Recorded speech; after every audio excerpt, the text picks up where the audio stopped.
بسم الله الرحمن الرحيم إن الحمد لله نحمده ونستعينه ونستغفره ونعوذ بالله من شرور أنفسنا ومن سيئات أعمالنا من يهده الله فلا مضل له ومن يضلل فلا هادي له وأشهد أن لا إله إلا الله وحده لا شريك له وأشهد أن محمدا عبده ورسوله أما بعد فالسلام عليكم ورحمة الله تعالى وبركاته. Assalamu alaykum hurmatlik radio anglovchi qarindoshlar. Vahiy panjirasi programmamizning 21-soniga kelganinglarni chin qalbimizdan qarshi olamiz. Qadrli qarindoshlar, hammanglarga ma'lum bo'lgandek, biz bu programmamizda Islom shahidi Sayyid Qutb rahimahullohning Fi Zilalil Qur'on soyasida nomli tafsirining birinchi parisini diqqatingizga sunib kelyapmiz. Inshaalloh bugungi son programmamizda ham shu davomlashtirib kelayotgan programmamizni, darsimizni yana davomlashtiramiz Allohning izni bilan.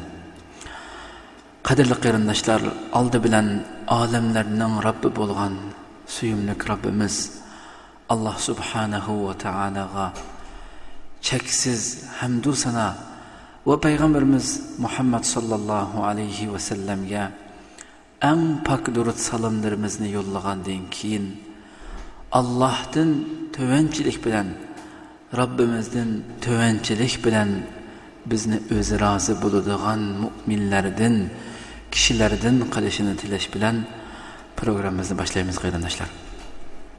Bugungi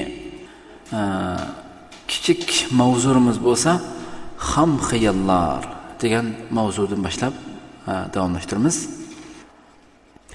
Ya'ni yahudiylarning noto'g'ri xohish orzularining birisi nima edi? Ya'ni nurg'unlagan noto'g'ri xohish, noto'g'ri fikr, tushuncha, e'tiqodlarga ega deb so'zlab o'tgan soatdagi programmamizda. Ya'ni shu noto'g'ri xohish orzularining ichida yana birisi nima desa, ular shunday e'tiqod qiladiki, ularning birisi mayli qanchalik yomonlik qilsa-mu, hamda ilohiy ahkomlarga mayli qanchalik xiloflik qilsa-mu, yanada nijotlikka erishamiz deydi ular. Biz jahannamda bir qancha kunlik qilib, ondan yana jannatga yenib chiqamaymiz deb qaraydi. Bizni o't bir qancha kunlik ko'ydirdi. Uning keyindan biz yana jannatga yenib chiqamaymiz deb bu xil tushuncha, bu xil orzu, bu xil xomxiyol deydi.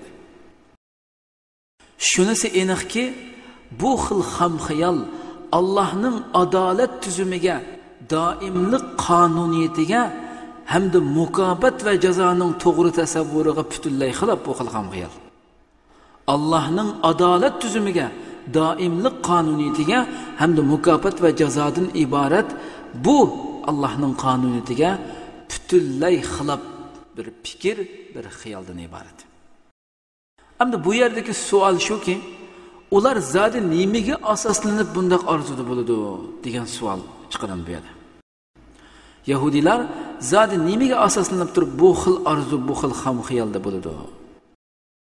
Go'yo Alloh taolo bilan ular orasida biror ahdi tuzilib, uningda shunchilikli jazo muayyanlashib bo'lgandek, ular deyotgandek bir qancha kunlar jazo muayyanlashib bo'lgandek, zodi qaysi asosga tayinib shunday bo'ladiganligiga ishonch qila oladi bu yahudiylar degan bir savol maydoniga keldi qarindoshlar. Ammo buni javobiga kelsak, aslida bu savodsiz nadonlarning asossiz orzulari va behuda armonlaridan boshqa narsa emas. Behuda armonlardan boshqa narsa emas. Buning hammasi ularning makkar, aldamchi o'limalari o'ydirib chiqqan yolg'onlarningla natijasidir hamda. Xalqning shu qadar tushunchaga ega qilishi, chunki nurg'unlagan ko'pinchisi nima desa, ummiyun, la ya'lamunal kitab illa amaniya. Hammasi savodsiz ko'pinchisi. Bu xalqning bu xil tushunchaga kelib qolish nima desa, bularning hammasi nima desa, shu ularning ichidagi makkar aldamchi o'limalar o'ydirib chiqqan yolg'onlarning natijasi. Bundaq orzularga yo'linib olganlar to'g'ri aqida, to'g'ri hayot nazariyasini tashlab bo'lgan. Shundaqla o'zining haqiqiy dini bilan munosabatini o'zgili uzoq zamonlar bo'lgan kishilar bo'lib, ular faqat o'z dinining nomidan va bir qanchilgan zohiriy ibodatlardan boshqa hech narsani bilmaydi. Ular dinning haqiqatidan va asli obyektidan bexabar holatda yashaydilar. Shunga ular ashu ham xiyollarini do'zax azobidan qutuldirib qilishga yetarlik sanaydigan hamda og'zoki o'ydirmalarni Allohning hukmi deb so'zlab yuradiganlardir.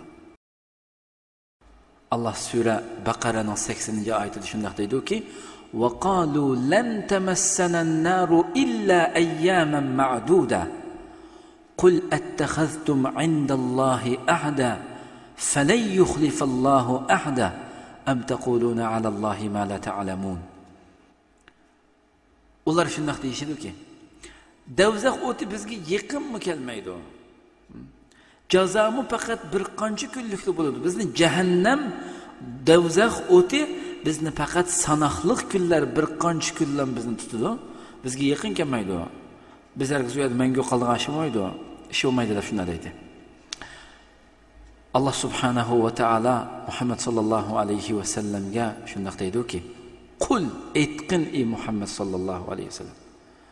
Ulardan so'rag'inki, sizlar Allohdan biror va'da olganmi? Yana sizlar mushundaq davoni ko'tarib chiqadiganqa, mushundaq deydiganqa sizlar Allohdan biror va'da olganmisizlar? Agar olgan bo'lsanglar, tirnoqchida olgan bo'lsanglar, Alloh va'dasiga hargiz muxoliflik qilmaydi. Falan yuxlifallohu ahda. Alloh hargiz va'dasiga xiloflik qilmaydi agar olgan bo'lsanglar.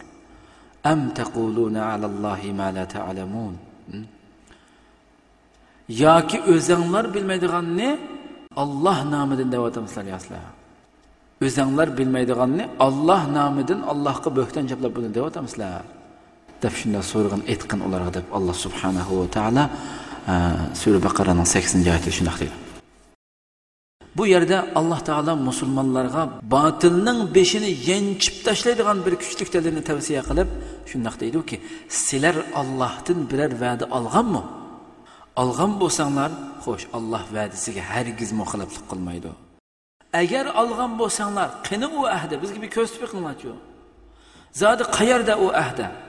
Yoki o'zinglar bilmaydiganni Alloh nomidan da'vatamsizlar deb so'rashga buyurmoqda mu'minlarni, musulmonlarni. Bu savol tarzi so'zni texmu kuchlantirish uchun qo'llanilgan bo'lib, uning savol shaklida kelishi yoqtirmaslikni va ta'nilik tanqid qilishni o'z ichiga oladi. Bu savol shaklida kelishi yoqtirmaslikni, ya'ni Allohning ularni yoqtirmasligini va ta'nilik Alloh tanqid qilayotgan holatda shunday deydi-ki: "Qul attakhaztum 'indallohi ahda falan yukhlifallohu ahda am taquluna 'ala Allohi ma la ta'lamun." Endi yana bir mavzuyimiz olsak, jinoyat va jazo. Endi bu yerda nihoyatda keskin, qat'iy so'z ishiltish orqali ularning davosining asli haqiqati aytib beriladi. Bu yerda deyilayotgani mukofot va jazoga doir islomning olam shumul tasavvuridan elingan bo'lib, umumiy qoida sifatida ajr amalga ko'ra bo'ladi. Nima terasang shuni olasan deb aytib beriladi.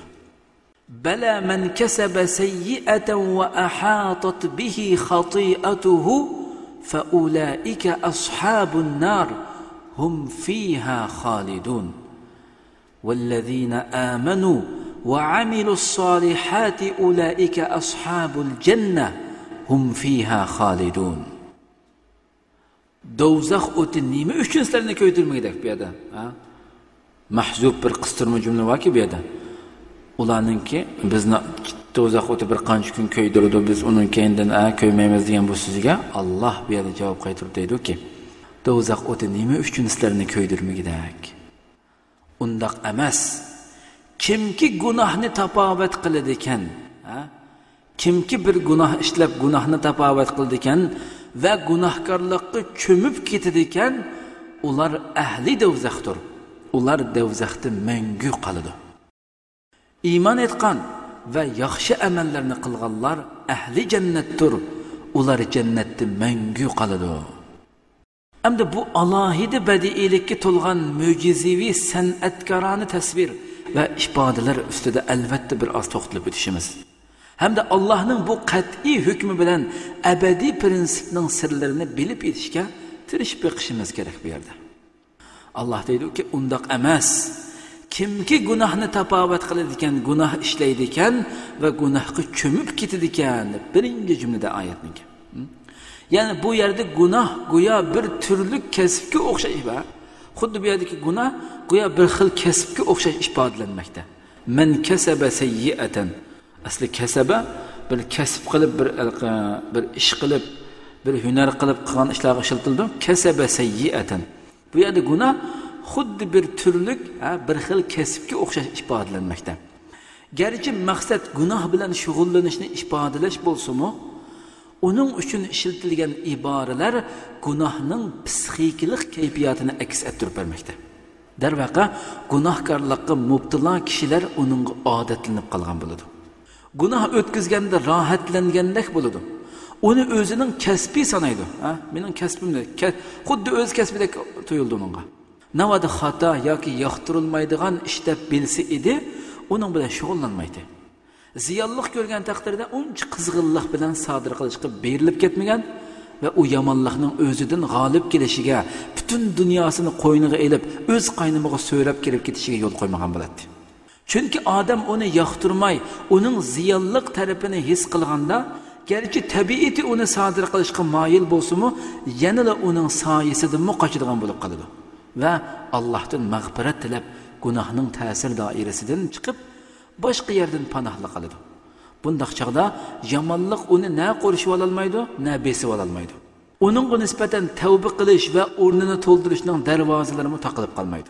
Qur'oni Karim deydi-ki: "Va ahatat bihi khati'atuhu", ya'ni gunohkorlik, jinoyati, uning jinoyatlari uni butunlay qo'rishib olgan bo'lsa deydi. Man kasaba sayyi'atan va ahatat bihi khati'atuhu, uning jinoyatlari, gunohkorlik, jinoyatlari, gunohlari uni qo'rishib olgan bo'lsa degan bu ifoda orqali u xil holatni mujassam bir shaklda o'tirib sunadi. Bu Qur'oni Karimning adabiy mahorat va boshqa nurg'un xususiyatlari ichidagi o'zgacha ifodalash uslubining muhim alomati bo'lib, insonning zehnida yer olgan jonsiz ta'bir, qatmal ma'no hukmlarning o'rniga so'zlarni bevosita insonning his tuyg'usiga xitob qilayotgan harakatchan bir voqea sifatida o'ttirg'i sunish orqali o'ttirg'i sunish Qur'onga xos o'zgacha ifoda uslubi hisoblanadi. Gunohkorlik bilan qo'l tutishib, gunoh uchun yashagan, gunoh havosida nafaslanib, gunoh doirasida hayot kechirgan, gunoh qilib mahkum, gunohkor insonning gunoh daryosidagi hayotini bu shaklda tasvirlab bera oladigan ifoda uslubini boshqa hech qanday bir yerda uchratib bo'lmaydi qarindoshlar. Inson gunoh girdobiga tushib, hamma atrofini gunoh qo'rshigan va tavba darvozalari butunlay taqalgan ahvolga kelib qolganda, ondan Alloh taolaning odilona keskin qarori chiqib, nima deydi desangiz, fa ulaika ashabun nari hum fiha khalidun. Ular ahli do'zaxdir. Ular do'zaxda mangu qoladi degan jazoga tegishli bo'ladi. Bu qarordan keyinla aksicha ahvolga bo'lgan hukmni ulashib bayon qilindi. Yuqoridagi tabiqidagi, yuqorida so'rab o'tgan tabiqiga doir bo'lgan, bu kategoriyaga doir bo'lgan insonlarningki eng oxirgi natijasi, eng oxirgi qaror nima bo'ladi? Fa ulaika ashabun nari hum fiha khalidun. Ular ahli do'zaxdir. Ular do'zaxda mangu qoladi degan jazoga tegishli bo'lgan bo'ldi. Hamda bu qarordan keyin aksicha ahvolga bo'lgan hukm, buning dal aksicha bo'lganlarga bo'lgan hukmmi ulashib bayon qilindi. Deydi-ki Alloh: "Vallazina amanu va amilus solihati ulaika ashabul jannah hum fiha khalidun." Iymon etgan va yaxshi amallarni qilganlar ahli jannatdir. ular jannatda mangu qoladi. Iymon inson qalbidan yaxshi amal shaklida urg'ub namoyon bo'lishi lozim qarindoshlar. Iymon inson qalbidan yaxshi amal shaklida urg'ub namoyon bo'lishi lozim. Iymonni da'vo qiladigan kishilar va bizdan iborat o'zini musulmon deb ataydigan barliq musulmonlarning mana bu haqiqat ustida astoydil o'ylanib ko'rishi va to'liq qanoat tepishi intayin zarur. Intayin zarur. Chunki iymonning mavjudligini toki uning natijasi bo'lgan yaxshi amal maydonga chiqmaguncha qat'iy tasavvur qilg'ili bo'lmaydi. Mumkin emas. Og'zimizda minglagan qatam mening iymonim bor deyli, amaliyatimizda bizning shu iymonimiz bizdan yaxshi amalni maydonga keltirmasa, maydonga olib chiqolmasa, har qancha o'zimizni vaqirab tog'ning ustiga chiqib o'zimizni musulmon deb e'lon qilsak ham u iymonni bizning qalbimizda haqiqiy iymonning borligini tasavvur qilish mumkin emas. Haqiqiy bo'lgan bo'lsa-chi, cho'qim yaxshi amalga aylanib u iymon insonning suluki, insonning hayotidagi barliq amallariga aks ta'sir berib maqdan gap. Barliq amallardan namoyon bo'lib maqdan gap. Hargiz iymon u xuddi to'xtab qolgan suvga o'xshash narsa emas. Iymon insonning qalbidagi, mu'minning qalbidagi iymon dulqulluq dengizga o'xshaydi. Davomliq mu'minni harakatlantirib turadigan narsaki, hargiz to'xtab qolgan ko'ldak iymon u iymoni bor kishi bilan iymonsiz kishi o'xshayib bo'ladigan ish mumkin emas, mumkin emas. Endi o'zini musulmon deydigan, shundaqdimi yer yuzida buzuqchilik terib, yaxshilikqa qarshi turadigan, dunyoda islom tuzumini yuqori ko'tarib, islom shariatini yurgizishga to'salg'u bo'ladigan va uni inkor qiladigan, hamda islom axloqiga urush ochadigan kishilarga kelsak, ular iymon ne'matining kichikkina zarrasida muxolif kishilardir qarindoshlar. Nihoyat o'chqib ketish kerak. Bu masala kallamizda o qadar ro'shan bo'lishi kerakki, o'zini musulmon deydigan, shundaqdimi yer yuzida buzuqchilik terib, yaxshilikqa qarshi turadigan. Nada yaxshilik bo'lsin, to'stam deb turadigan. Dunyoda islom tuzumini yuqori ko'tarib, islom shariatini yurgizishga to'salg'u bo'ladigan va yoki uni inkor qiladigan hamda islom axloqiga urush ochadigan, butun harakatlarda islomning axloqini ko'zga ilmaydigan, buni kaynida qilish, zamonning kaynida qilish, hozir zamon nada, jahon nada, bu zamonga mandaq moslashib maqmasa qolmabdi deydigan, islomning axloqini ko'zga ilmaydigan, bu qadar har bir ish faoliyatlarda, so'zlarda islom axloqiga urush ochadigan kishilarga kelsak, ular shundaq kishilarki, iymon ne'matining, iymondan iborat bu katta ne'matning kichikkina zarrasidan muxolif kishilardir. Ajoyib bechora kishilardir qarindoshlar. Allohning dargohida ularga hech bir savob bo'lmaydi. Hech kim ularni Allohning azobidan qutuldira olmaydi. Ular xuddi yuqorida bayon qilingan yahudilardek mayli har qancha go'zal orzu, shirin xiyollarni qilgan bilanmi qilch foydasi olmaydi. Yahudilar mı qilgan ana shu, biz degan andoq, biz degan mandoq, bizning qalbimiz andoq. Hech bir savob olmaydi Alloh subhanahu va taoladan. Ularni Allohning azobidan hargiz hech kim qutuldira olmaydi. Mayli har qancha go'zal orzu, shirin xiyollarni qilgan bilanmi qilch foydasi olmaydi. Bu turdagi kishilarning hammasi shu birli hukmning ichiga kiradi. Bundan keyingi oyatlar musulmonlarga Bani Isroil qavmining yana boshqa bir qism ahvolini ayon qilib beradi. Ularning qilmish etmishlari, osiylik, tarsolik, ozg'unlik, ahdisi turmaslik, qatorliq nurg'unlig'an, salbiy, o'xshash bo'lmagan, har xil o'xshash bo'lmagan chaqlardagi xilma-xil voqealarni bayon qilib berib, Yahudilarning qop-qora bo'lgan kechmish o'tmishlarini ichib beradi Qur'oni Karim. Allah deydi-ki: "Wa iz akhadna mithaqa bani Isroila la ta'buduna illa Alloha wa bil walidayni ihsana wa zil qurba wal yatama wal masakin wa qulu lin nasi husna wa aqimus salata wa atuz zakata thumma tawallaytum illa qalilan minkum wa antum mu'ridun." وإذ أخذنا ميثاقكم لا تسفكون دماءكم ولا تخرجون أنفسكم من دياركم ثم أقررتم وأنتم تشهدون ثم أنتم هؤلاء تقتلون أنفسكم وتخرجون فريقا منكم من ديارهم تظاهرون عليهم بالإثم والعدوان وإن يأتوكم أسارى تفادوهم وهو محرم عليكم إخراجهم أفتؤمنون ببعض الكتاب وتكفرون ببعض فما جزاء من يفعل ذلك منكم إلا خزي في الحياة الدنيا ويوم القيامة يردون إلى أشد العذاب وما الله بغافل عما تعملون أولئك الذين اشتروا الحياة الدنيا بالآخرة فلا يخفف عنهم العذاب ولا هم ينصرون. Aslanlar ki öz vaqtida biz İsrail avlodidan Allah'tan başqaga ibadet qilmaslikqa, ota onasiga, xish aqribolarga, yetimlarga, miskinlarga yaxshilik qilishqa. Aslanlarki o'z vaqtida biz İsrail avlodidan Allah'tan başqaga ibadet qilmaslikqa, ota onaga, xish aqribolarga, yetimlarga, miskinlarga yaxshilik qilishqa, kishilarga yaxshi so'z qilishqa, namoz o'tashga, zakot berishga puxta ahdi olgan edik deydi Alloh subhanahu va taolo. Ammo az bir qism kishilardan boshqa, ularning ichidagi intayin az bir qism kishilardan boshqa hammanglar ahdidan yuz o'ridinglar va hozirgacha yuz o'rib turyapsizlar. Allohu akbar. Mana bu ularning tabiati.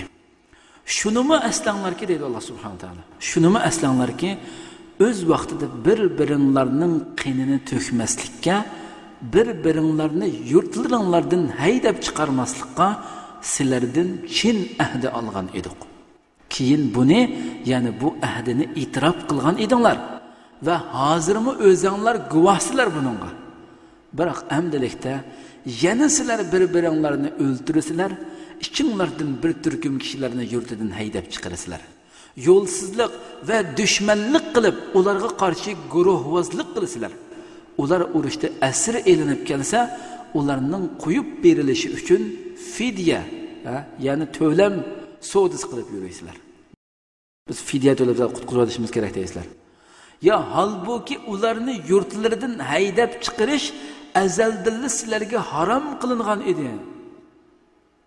Acaba sizlar kitobning bir qismiga iymon keltirib, yana bir qismiga kufrlik qilamsizlar deydi Alloh subhanahu va taolo. Sizlardan shunday qilganlarning jazosi dunyo hayotida xo'rlik va oxiratda eng shiddatli qattiq azobdan boshqa nima bo'lsin sizlarningki jazoringlar, sizlarning jazoinglar dedi. Alloh bu qilmishinglardan xabarsiz emasdir. Ana shular oxiratni berib, dunyoni setib olgan kishilardir. Yuqoridagidek amalni qilganlar oxiratni berib, dunyoni setib olgan kishilardir. Shuning uchun ularning jazosi qilchi yenishlatilmaydi va yordam qilinmaydi ularga. Demak, Bani Isroil qavmining va'dasi turmaydiganligi tilga ilingan oldingi darsimizda mushu ahdi tarafga ishora qilingan bo'lib, amdilikda bo'lsa bu ahdining ba'zi moddalari ustida tafsili ishora qilinmoqda. Birinchi oyatdan ma'lumki, qarindoshlar, uningdagi ahdi degan so'zda Alloh taolaning ayni chog'da Bani Isroilning beshiga tur tig'ini tiklab qo'yib, ulardan olgan ahdisi. Shundaqla uni mahkam tutishga va uningdagi yo'l yo'riqlarni asli chin saqlashga buyurganligi ko'zda tutilmoqda. Shubhisizki, uningda dinning asosliq prinsiplari bayon qilingan bo'lib, bu prinsiplar islom o'ttirg'i sunayotgan, ammo yahudilar g'alita, yangi ishchaqlab rad qilayotgan prinsiplarning o'zi edi. Ularning Alloh bilan qilishgan ahdisi tuvandagi nuqtalarni o'z ichiga oladi. Birinchi, faqat Alloh qilib bandachilik qilish. Uningga hech kishini sherik keltirmaslik bo'lib, bu belgilama tavhid aqidasining birinchi prinsipidir. İkincisi bo'lsa ota-onaga, urug' tuqqanlarga, yetim miskinlarga yaxshi muomala qilish. Kishilarga yaxshi ishlarni tavsiya qilish qatorliqlar bo'lib, yaxshiga buyurib, yomon ishlardan to'sish albatta bulardanmi oldingi qatorda turadi. Uchinchi, namoz va zakotning farz qilinishi bo'lib, xulosalab aytganda bularning hammasi islomdagi eng muhim asosli farz ishlar sanaladi. Bu belgilamalardan mundaq ikki muhim haqiqat aydınlaşıdı. Birinci, Allah'ın dininin ezelden bir ekanligi aydınlaşıdı. Yuqoridagi belgilamalardan shundaq ikki narsa muhim bir haqiqat aydınlaşıdı ki, birincisi Allah'ın dininin ezelden bir ekanligi ve onun en ahiri bo'lgan bu dinning ilgirki dinlar o'ttirg'i qo'ygan nuqtaliq asoslarning hammani tasdiqlaydiganligidan iborat bu bir haqiqat aydınlaşıdı. İkincisi, Yahudilarning islomga nihoyatda bek o'chmanlik qilganligi. Gerçi İslam onlarni Allohga bergan ilgirki ahdisiga vafo qilishga chaqirayotgan bo'lsa-mu, ularning yanili inkorchilik qiladiganligidan iborat ikki intayin muhim bir haqiqat aydınlaşıdı. Ularning mana shundaq numussizlarcha pozitsiyasi tufayli oyatning yo'nalishi hikoya uslubidan xitob shakliga o'zgarib, Yahudilarga to'g'rilanib ketadi. Vaholanki buningdan ilgari Bani İsrailni qo'yib, mu'minlarga xitob qilinmoqda. Ve ularga Bani İsrailning nachar illatlari echib berilmoqda edi. Amdilikda ularning iflos qilmishlarini bayon qilib o'tib, birdilla ularga bevosita xitob qilinganligi ularga nisbatan nihoyatda bak sharmandalik edi.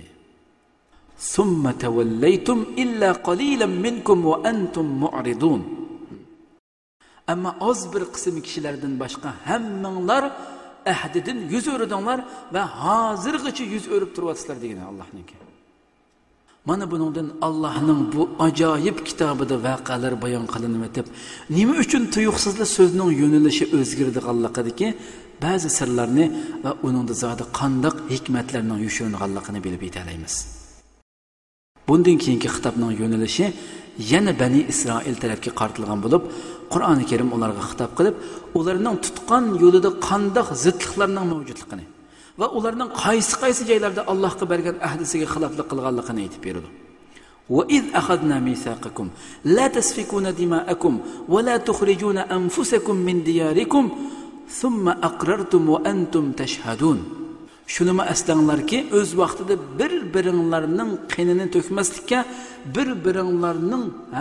bir-biringlarni yurtlaringlardan haydab chiqarmaslikka sizlardan chin ahdi olgan edik. Keyin buni, ya'ni ahdini e'tirof qilgan edinglar va hozirmi o'zinglar guvohsizlar buningga. Lekin bundoq e'tirof qilib guvohlik bergandan keyin nimalar bo'lmoqda? Belki savol hamdi. ثم أنتم هؤلاء تقتلون أنفسكم وتخرجون فريقا منكم من ديارهم تظاهرون عليهم بالإثم والعدوان وإن يأتوكم أسارى تفادوهم وهو محرم عليكم إخراجهم أفتؤمنون ببعض الكتاب وتكفرون ببعض. Endi biroq amdilikda yana sizlar bir-biringlarni o'ldirsizlar. İşçilardan bir turkum kishilarni yurtidan haydab chiqarsizlar. Yo'lsizlik ve düşmanlik qilib ularga qarshi guruhvozlik qilasizlar. Ular urushda asir elinib kelsa, ularning qo'yib berilishi uchun fidya, ya'ni to'lam savdosi qilib yuraysizlar. Halbuki ularni yurtlaridan haydab chiqarish azaldan sizlarga harom qilingan edi. Ajibo sizlar kitobning bir qismiga iymon keltirib, yana bir qismiga kufrlik qilamsizlar dedi Alloh subhanahu va taolo. Endi Qur'oni Karim Yahudilarga qarshi bayon qilayotgan bu voqea shuningdan ma'lum mezgil ilgari Avs bilan Xazraj qabilasi o'rtasidagi urushda yuz bergan edi.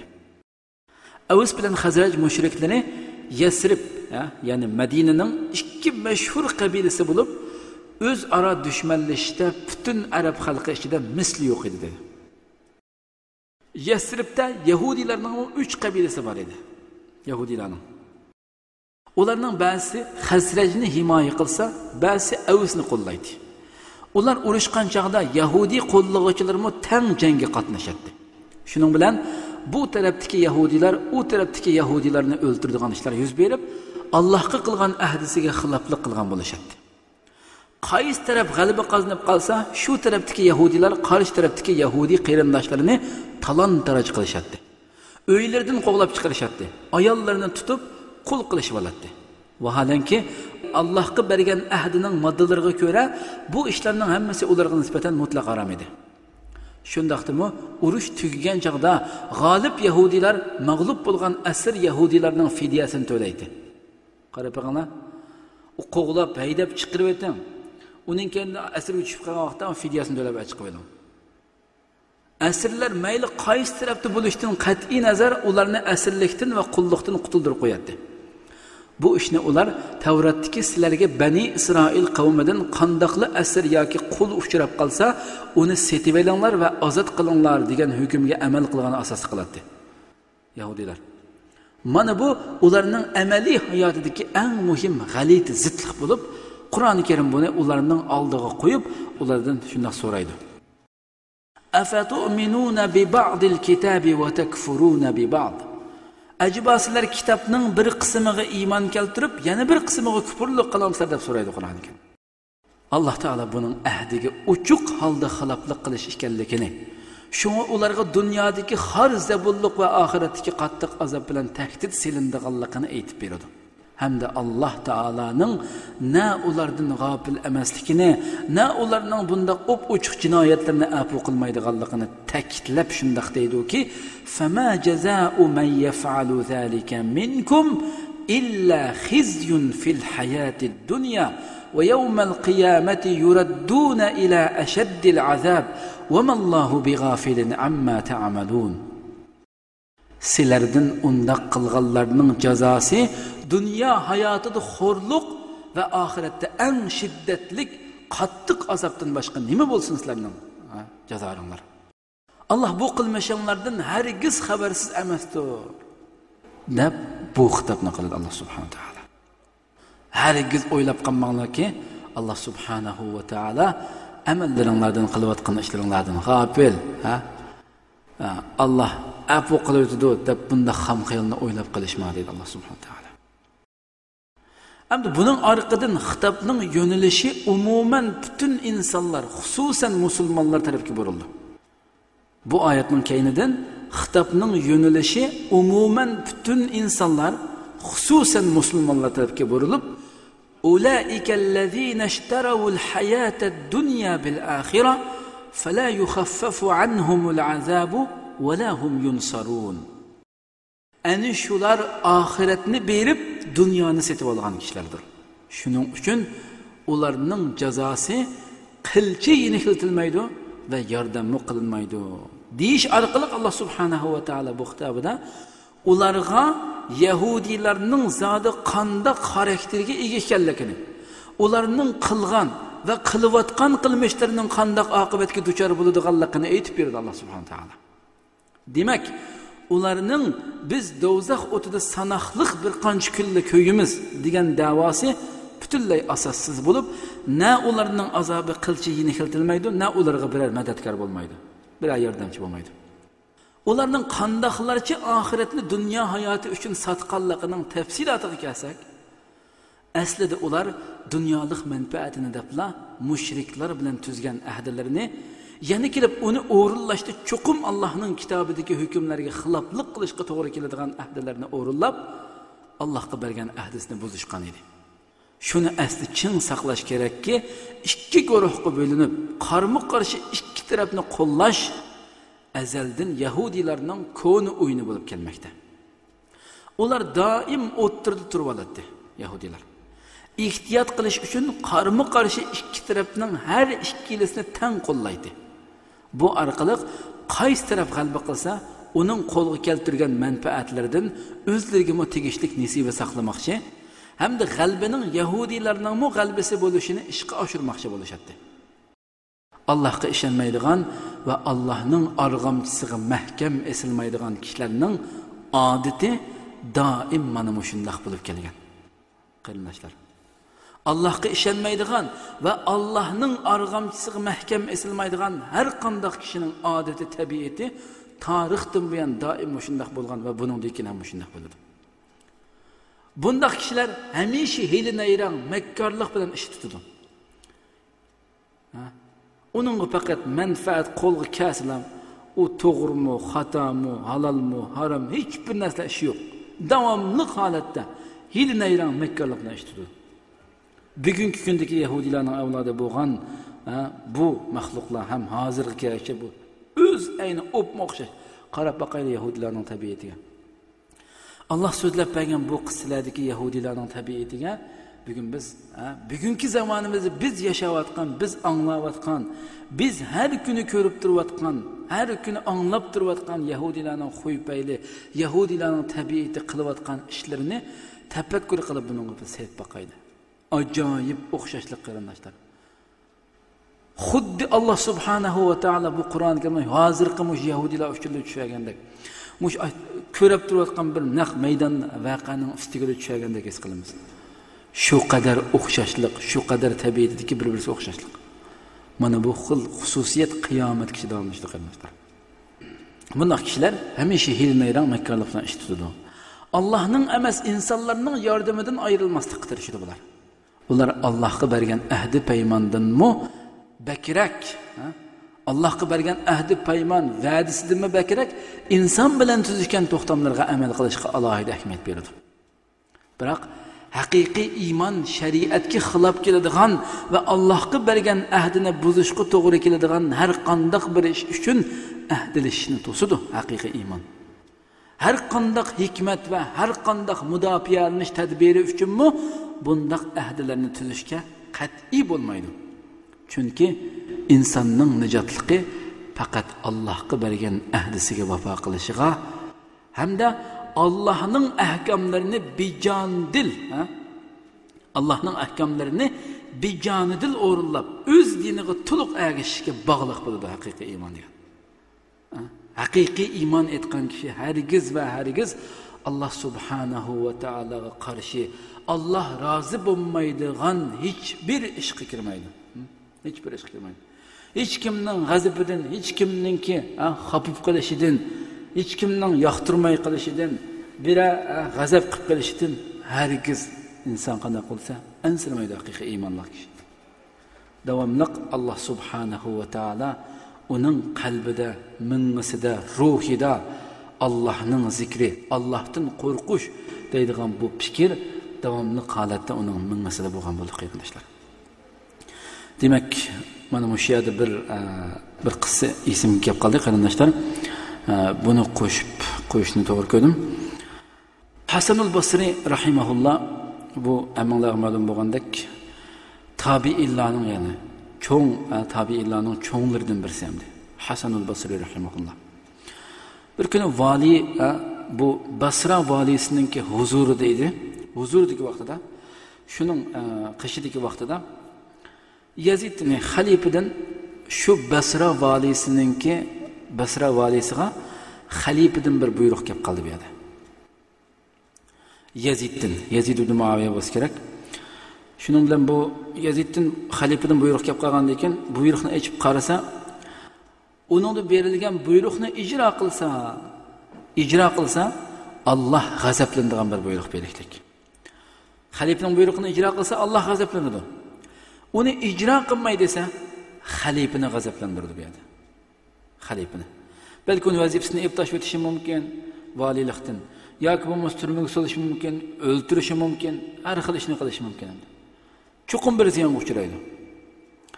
Bu yerda bu xalifaning buyrug'ini ko'rib ikkinib qilib shu yerda Hasanul Basri rahimahulloh bati. Bu vali Hasanul Basriga qanday qilaman deb so'raydi. Qarindoshlar, bu savolni so'raydi. Hasanul Basri rahimahulloh shu qadar go'zal bir javob berdi-ki, oltin bilan yezishga loyiq bo'lgan har birimizning butun hayotida, hayot programmamizga bosh unvon qilib mengishimizga loyiq bo'lgan shaklda bir go'zal javob berdi qarindoshlar. Hech bir zaman unutmasligimiz kerak bo'lgan, har zaman mingimizga qo'yib olishimiz kerak bo'lgan o qadar go'zal javob berdiki qarindoshlar, bu so'zni hargiz unutmaydi.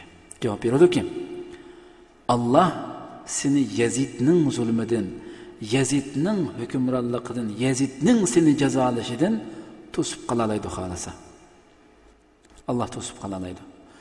Walakin Yazid la yamna'uka min Allah. Lekin Yazid seni Allohdan to'sib qolmaydi. Lekin Yazid seni Allohning azobidan, Allohning seni jazolashidan hargiz to'sib qolmaydi Yazid, buni bilib olgin. Bir ig'iz gap. O qadar qisqa, o qadar ixcham, lekin ma'nosini o'ylab boqaylik qarindoshlar. Her zaman hiç her qandaq məxluq bolsa ham biz Allah'ını g'azablantirar ekanmiz. Şu məxluqning yuz abro'yi, şu məxluqninki, şu kishininki xafif qolmasligi, şu kishini rozi qilish. Buni uchun Alloh subhanahu va taoloni g'azablantirar ekanmiz. Dunyoda har qandaq məxluq Allohning azobidan bizni to'sib qololmaydi. Mudofiya qilib qololmaydi. Lekin biz Allohni rozi qilish uchun Allohning shariatini, Allohning buyurilgan bo'yicha amal qildik ekanmiz.